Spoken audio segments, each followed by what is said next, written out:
Na última década, tornou-se muito fácil conseguir o que se quer, através de só alguns cliques. A internet fez tudo simples demais, e qualquer um pode usar um computador e alterar a realidade. Uma abundância de informação está meramente a um clique de distância, ao ponto em que é impossível imaginar a vida sendo diferente.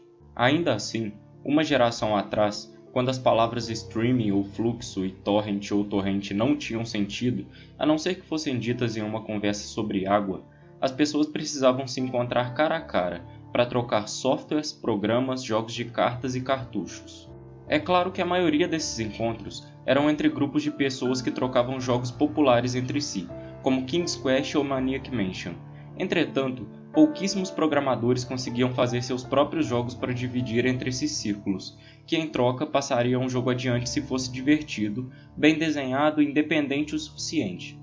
Esses jogos tinham fama de serem raros artefatos buscados por colecionadores pelo país todo, era o equivalente a um vídeo viral nos anos 80. Lua Pálida, entretanto, nunca havia saído da Baía de São Francisco.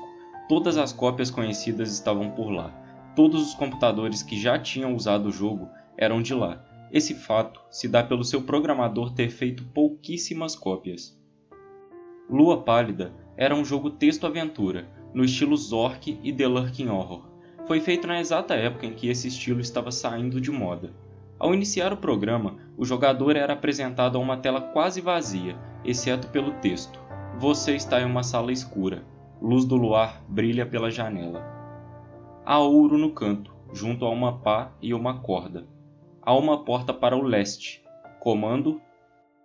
Então, começa o jogo que certa vez um escritor de uma fanzine descreveu como enigmático, sem sentido e totalmente injogável.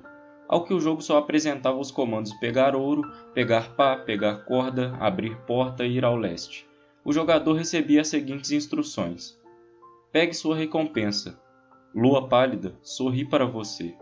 Você está na floresta. Existem 3 caminhos, norte, oeste e leste. Comando? O que rapidamente frustrou os poucos que jogaram o jogo foi o confuso e tiltado comportamento da segunda fase em diante. Somente um dos comandos direcionais era o certo. Por exemplo, nessa ocasião, o comando para ir em qualquer direção que não fosse o norte faria o sistema congelar, fazendo obrigatório a reinicialização do computador.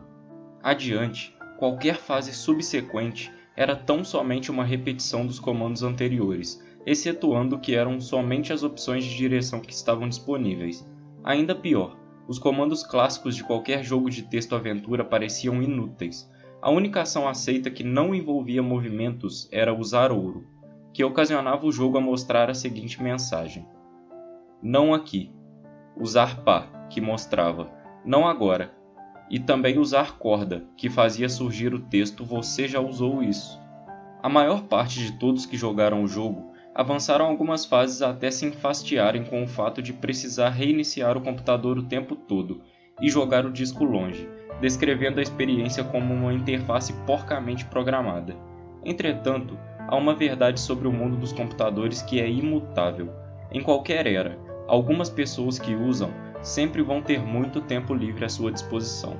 Um jovem rapaz, chamado Michael Nevins, decidiu descobrir se havia mais lua pálida do que podia se ver a olho nu. Após 5 horas e 33 fases de tentativas e muitos cabos de computador desconectados, ele finalmente conseguiu fazer o jogo mostrar um texto diferente. O texto na nova área era: Lua pálida sorri abertamente. Não há caminhos. Lua pálida sorri abertamente. O chão é macio. Lua pálida sorri abertamente. Aqui. Comando? Passou-se quase outra hora, até que Nevins tropeçasse na combinação apropriada de frases que fariam com que o jogo prosseguisse. Cavar buraco, descartar ouro, então tampar buraco. Isso fazia com que a tela mostrasse: Parabéns, 40.24.24.8, 121.44.34. Ao que o jogo cessava de receber comandos e fazia o jogador ter que reiniciar o computador uma última vez. Após alguma deliberação, Nevins chegou à conclusão que os números referiam-se a linhas de latitude e longitude. As coordenadas levavam a um ponto na floresta crescente que dominava as adjacências próximas ao Parque Vulcânico Lassen. Como ele tinha muito mais tempo do que noção do perigo, decidiu ir ver o fim de Lua Pálida. No dia seguinte, armado de um mapa, um compasso e uma pá, ele andou pelas trilhas do parque, percebendo impressionado como cada curva que ele fazia era exatamente igual às curvas do jogo. Após ter inicialmente se arrependido de ter trago a ferramenta de escavação como que por puro instinto, ele acabou se convencendo de que sua jornada, que tinha uma semelhança incrível com a do jogo, poderia levá-lo a encontrar um excêntrico tesouro enterrado. Sem fôlego, após muita caminhada em busca das coordenadas, surpreendeu-se ao literalmente tropeçar num monte de terra revirada.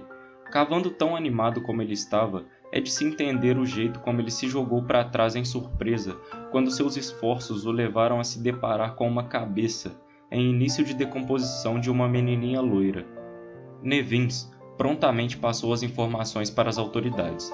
A garota foi identificada como Karen Poulsen, 11 anos, dada como perdida para o Departamento de Polícia de São Diego há mais ou menos 1 ano e meio.